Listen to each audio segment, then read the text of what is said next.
We must do better. Mankind must become better.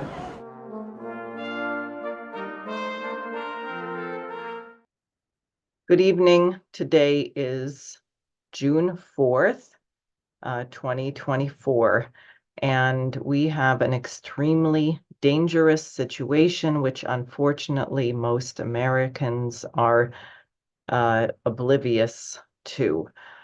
Some of you probably know, in fact, many of my listeners are probably aware that my friend, Scott Ritter, the former UN weapons inspector, former Marines intelligence officer, who blew the whistle on the fact that Iraq had no weapons of mass destruction, was yanked off an airplane yesterday in New York on his way to Russia for the St. Petersburg Economic Forum, and his passport was seized. Maybe more has broken on this since yesterday night when I heard what he had to say on Jeff Norman's program, but this is completely outrageous. It is completely unconstitutional, and my thoughts on this are that it is occurring against a backdrop where the United States, the UK, and NATO are pushing Russia to the brink of nuclear war. That is, we are causing it. We are the aggressors. And I want to share with you a couple of things.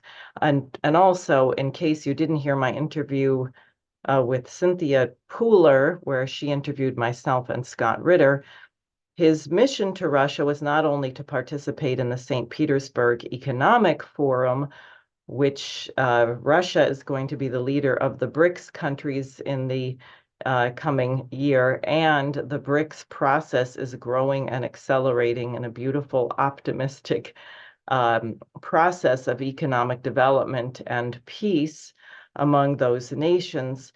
But Scott's plan was to stay in Russia for 40 days to work on peace, to work on establishing connections between Russian families and American families, to put a dent in the lying narrative that we are fed, and against a backdrop of the situation where Ukraine really has lost the war, so that the more we ask them to fight, the more we are encouraging the people of Ukraine to die, to destroy their economy in a war which they are not going to win. But I have some alarming reports on that regard, because apparently Biden has hung his chances for re-election on lying to the American people that he is going to weaken Russia, and therefore he cannot allow the truth to be known, namely that Ukraine has lost this war, and therefore we are going to provoke Russia into some kind of escalation that would allow us to take more intensive military actions. And the Russians are warning, and I would just like to remind people that in December of 2021, Putin tried admirably to get through to Western leaders, to Biden, to NATO, to the UK, that it was unacceptable for Ukraine to join NATO, for Ukraine to have nuclear weapons, and for the fascist regime in Kiev to continue their ethnic cleansing, killing of the Russian-speaking population in the Donbass, of whom they had killed 14,000 people from 2014. All of Putin's requests for talks, for treaties, for written assurances that Ukraine would not be part of NATO were ignored, and Putin therefore announced in February of 2022 the beginning of his special military operation, which was not a full-scale invasion, and in fact, within only a month, caused Ukraine to come to the negotiating table, except Boris Johnson wouldn't allow it. But I'm reminding you of that because when Russia makes these warnings, they are not bluffing. They are saying that certain things are unacceptable and they will take action. But don't take it from me. Let me share with you something from Larry Johnson, a former intelligence professional who was headed to St. Petersburg along with Scott Ritter, but who made it there And I'd like to just share with you this synopsis written up by my friend Stephen Starr of a 9-minute YouTube video that you can find by Larry Johnson. Russia is flashing red.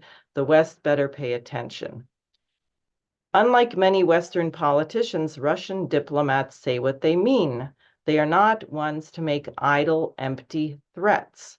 Joe Biden and the NATO lackeys better pay attention to recent statements by two of Russia's leading diplomats, Sergei Ryabkov, pictured above that's Ryabkov, Russia's deputy foreign minister, said Johnson. Johnson said, I have had the privilege of meeting him. He is a classy gentleman who chooses his words carefully.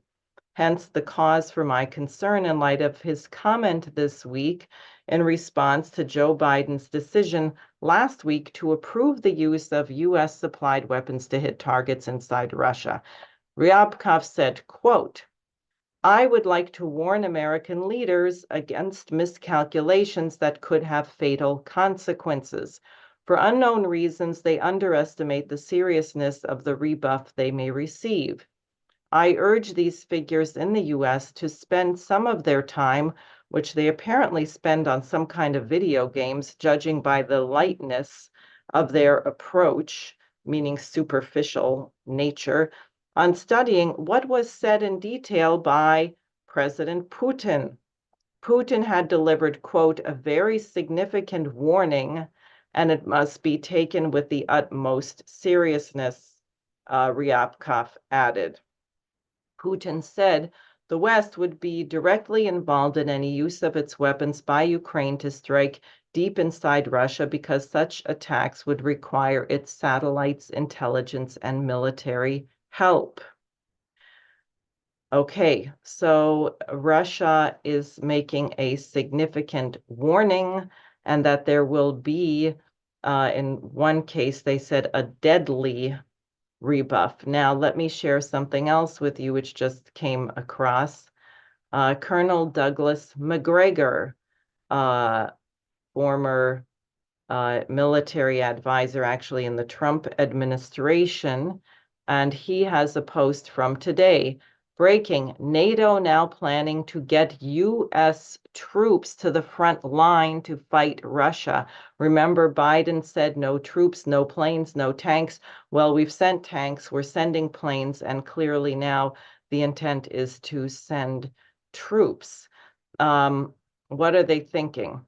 NATO has disclosed its preparations to deploy American troops to the European front lines in the event of a full-scale conflict with Russia.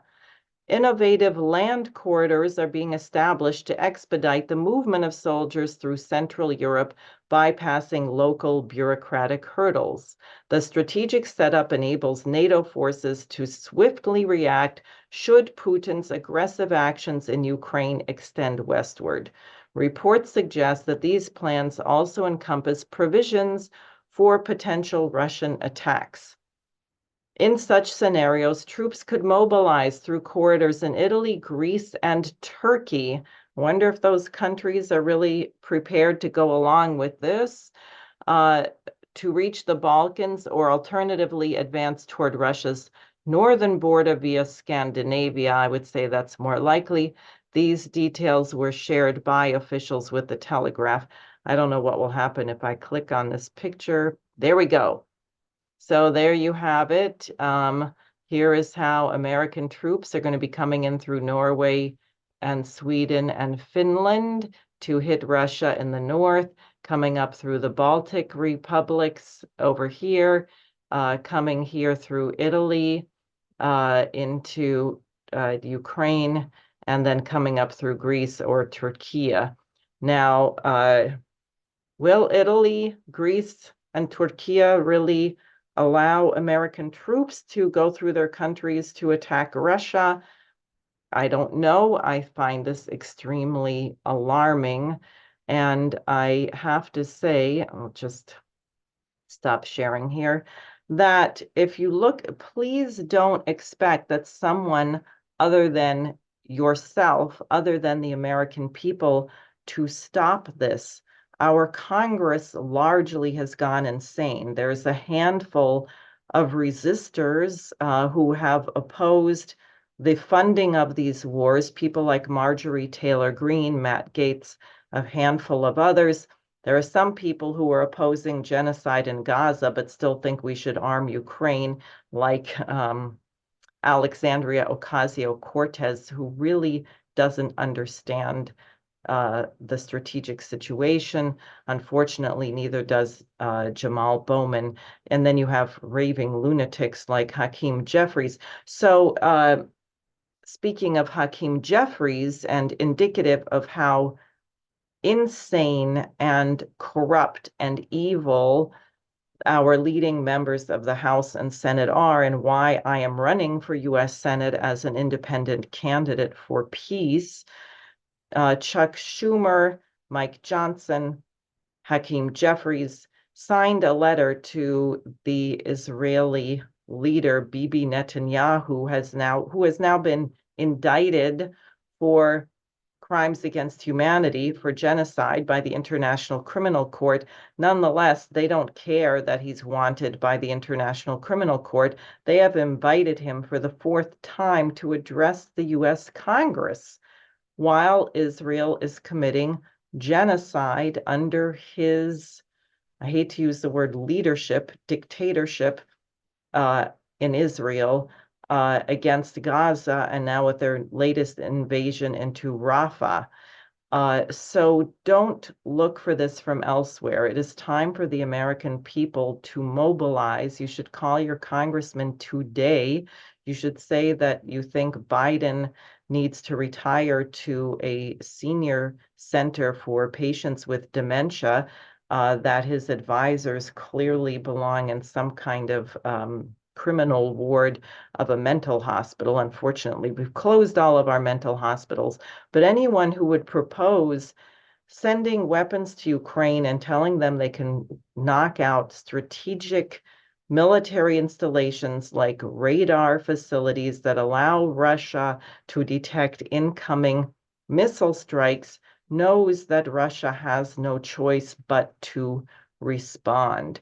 And anyone who is running around saying that they are just bluffing should get on or off your meds, whatever you're not doing, straighten it out and get your head on straight. So the situation is extremely dire. Americans are all tied up watching various delusional, diversionary things, and we are marching to World War III, possibly nuclear war on a very short timeline, well before the November election. So I'm urging you to take action now. Call your congressman, write to the editor, hold a protest, whatever you need to do. We have to stop this march to war. We should stop sending any more weapons to Ukraine.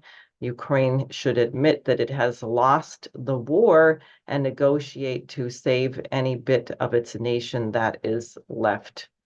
Thank you for watching. And again, I'm Diane Sayre, LaRouche candidate for U.S. Senate in New York.